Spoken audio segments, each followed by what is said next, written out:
A Game of Thrones, Book 1 of A Song of Ice and Fire by George R. Martin.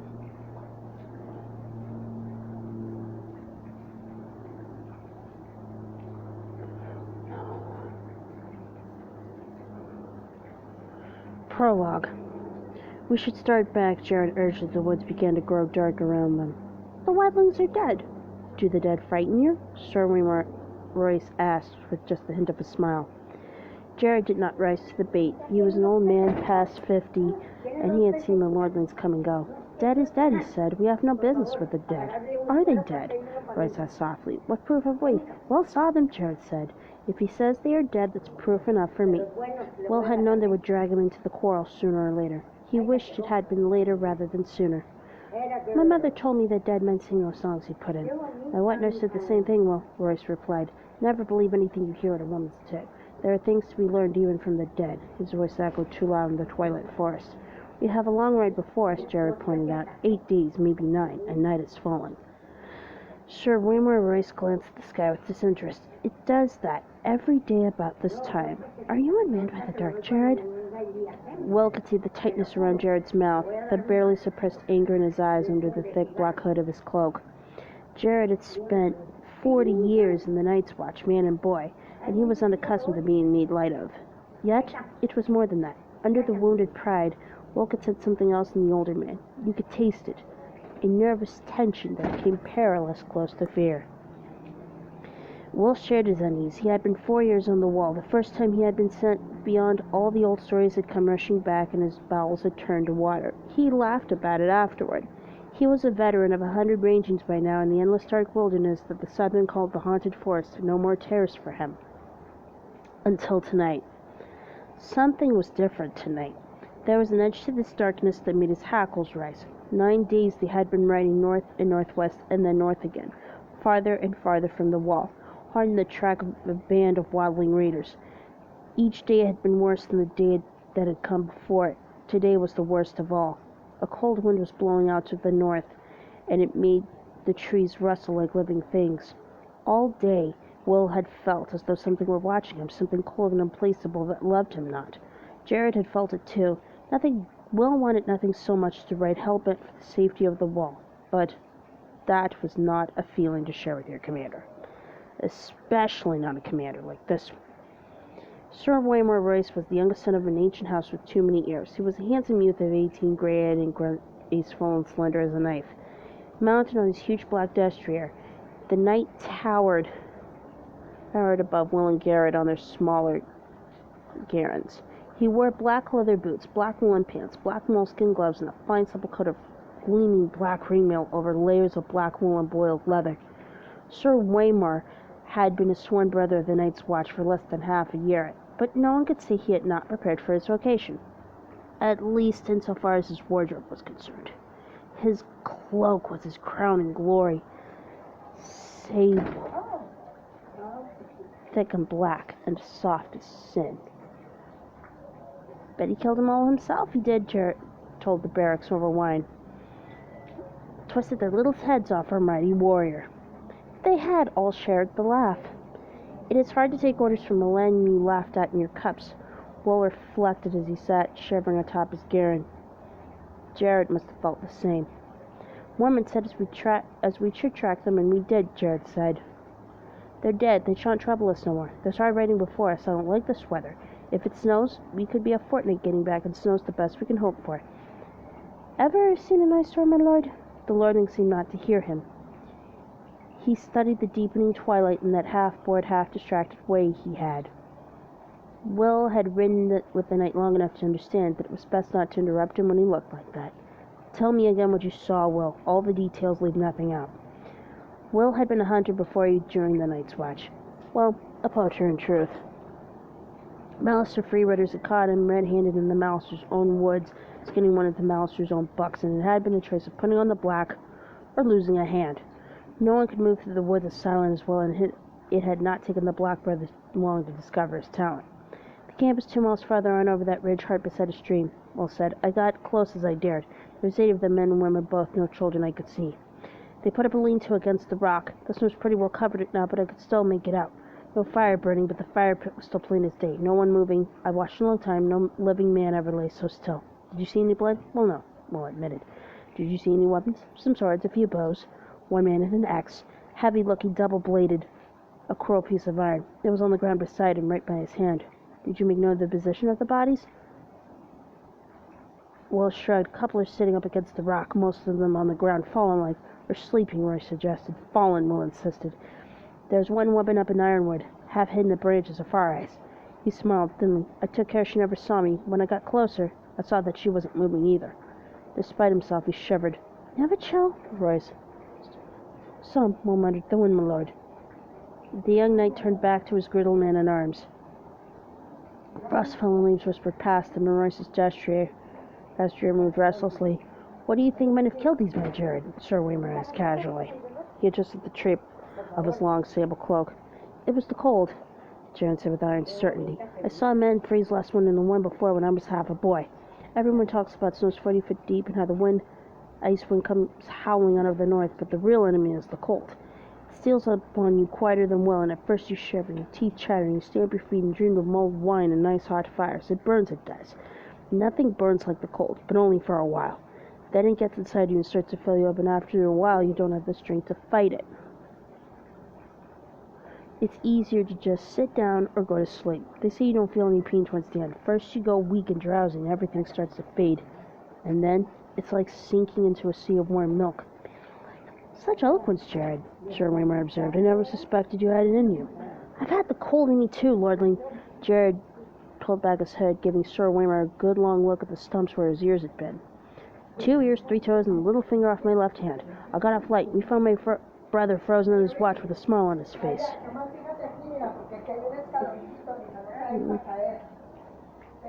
Nice. Sir Waymer shrugged. You ought to dress more warmly, Jared. Jared glared at the lordling. The scars around his ear holes, flushed red with anger, were mastering him and had cut the ears away. We'll see how warm you can dress when the winter comes. He pulled up his head and hunched over his gear, and silent and sullen. But Jared said it was the cold, Will began. Have you turned any watches this past week, Will? Yes, my lord. There never was a week when he did not draw a dozen bloody watches. What was the man driving at? And how did you find the wall? Weeping, Will said, frowning. You saw it clear enough now that the lordling had pointed it out. They couldn't have froze. Not if the wall was weeping. It wasn't cold enough. Royce nodded. Right, lad. We've had a few light frosts this past week and a quick flurry of snow now and then, but surely no cold fierce enough to kill 8 grown men. Men clad in fur and leather, let me remind you, with shelter near at hand and the means of making fire.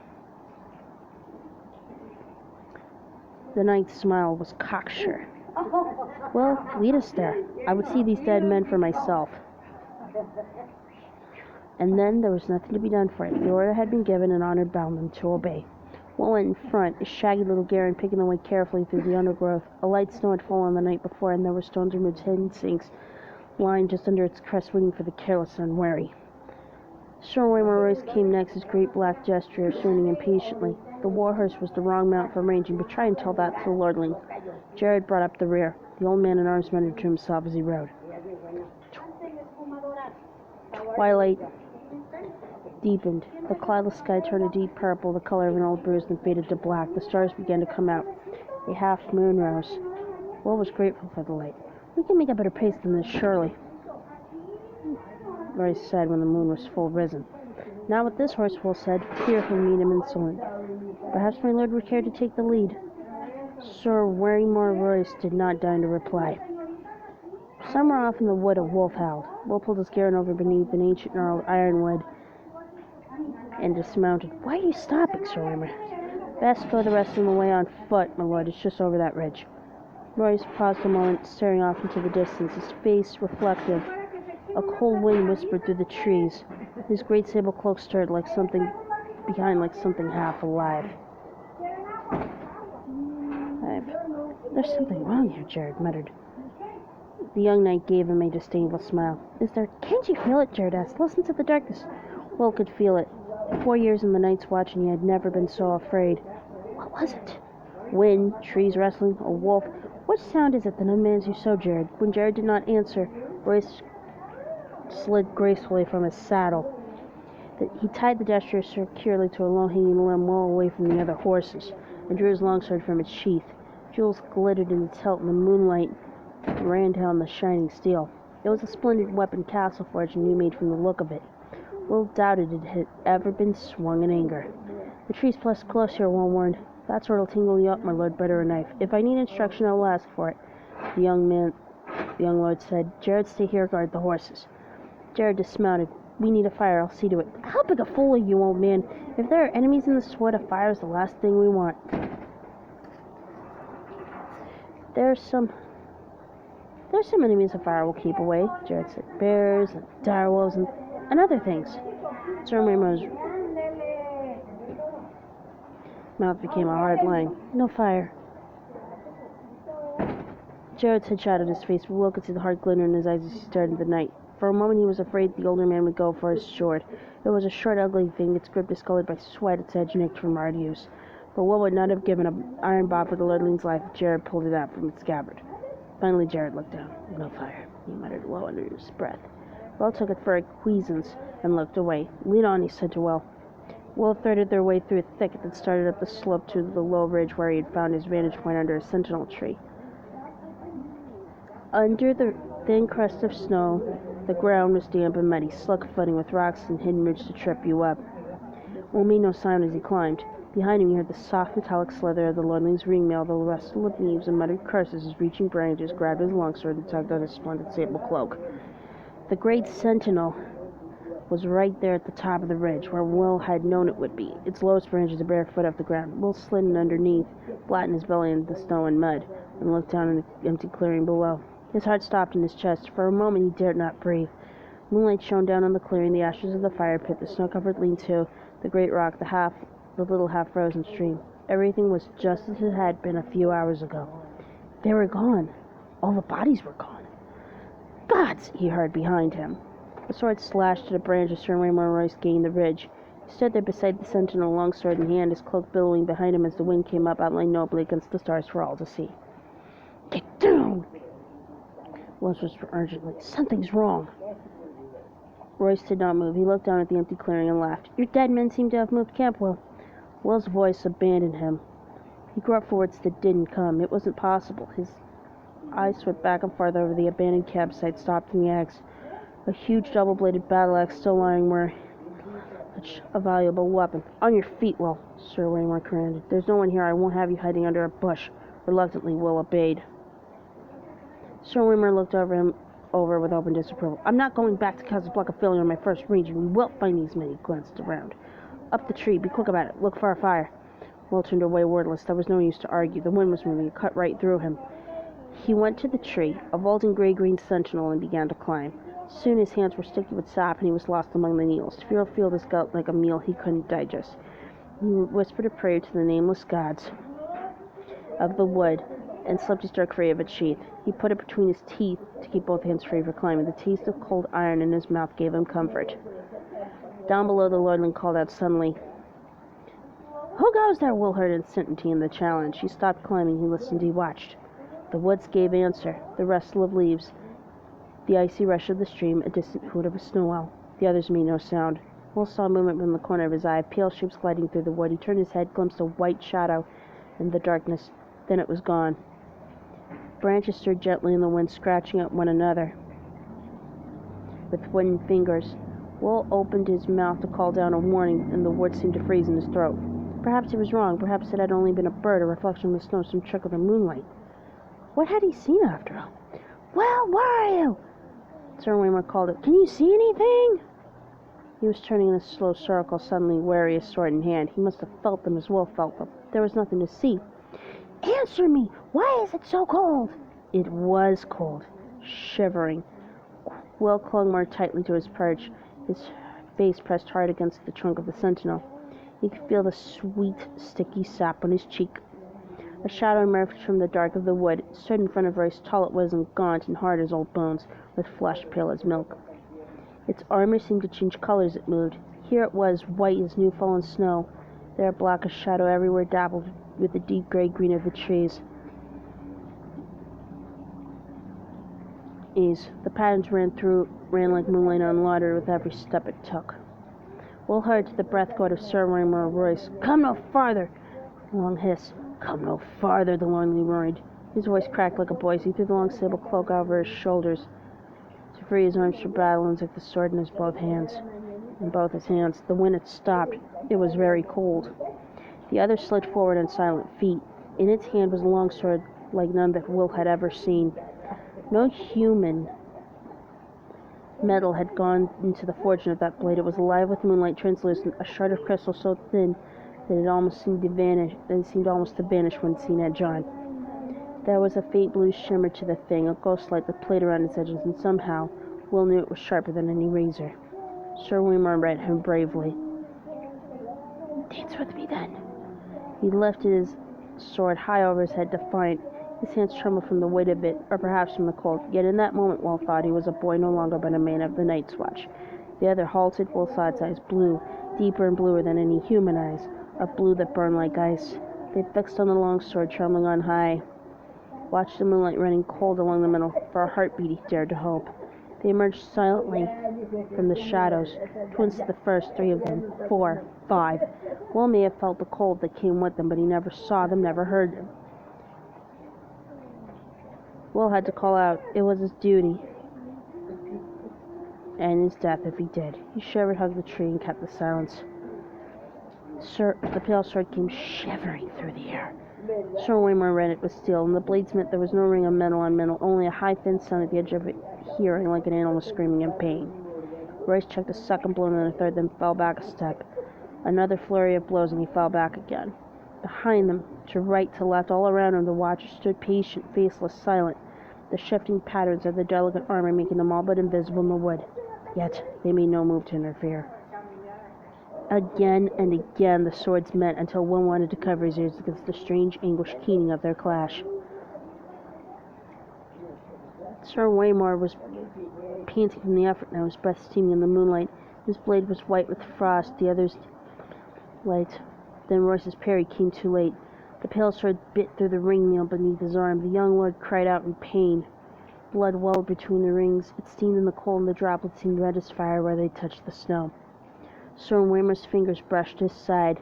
His moleskin glove came away soaked with red. The other said something in a language that Will didn't know. His voice was like the crackle of ice on the winter lake, and the words were mocking. Sir Waymar Royce found his fury. "For Robert!" he shouted, and he came up snarling, lifting the frost-covered long sword with both hands and swinging around in a flat side-arm slash with all his weight behind it. The other's parry was almost lazy. When the blade touched, the steel shattered. A scream echoed through the forest night, and the longsword shivered into 100 brittle pieces, the shards scattering like a rain of needles. Royce went to his knees shrieking and covered his eyes. Blood welled between his fingers. The watchers moved forward together as if some signal had been given. Swords rose and fell, all in a deathly silence. It was cold butchery. The pale blade sliced through ring mail as if it were silk. Will closed his eyes. Far beneath him he heard their voices and laughter sharp as icicles. When he found the courage to look again, a long time had passed and the ridge below was empty. He stayed in the tree, scarce daring to breathe, while the moon crept slowly across the black sky. Finally, his muscles cramping and his fingers numb with cold, he climbed down. Royce's body lay face down in the snow, Waymar and flung. The thick sable cloak had been slashed in a dozen places. Lying dead like that, you saw how young he was. A boy. Well, he found what was left of the sword a few feet away. The end splintered and twisted like a tree struck by lightning. Will knelt, looked around warily, and snatched it out. The broken sword would be his proof. Jared would know what to make of it, and if not him, then surely that old bear Mormont and Master Dreamin'. Would Jared still be winning with the horses? He had to hurry. Will rose. Sir Waymar Royce stood over him. His fine clothes were a tatter, his face a ruin. A shard of sword was transfixed from the white-blooded pupil of his left eye. The right eye was open. The pupil turned blue. It saw. The broken sword fell from nerveless fingers. Will closed his eyes to pray. Long, elegant hands pressed his cheek, then tightened around his throat. They were gloved in the finest moleskin and sticky with blood. Yet the touch was icy cold.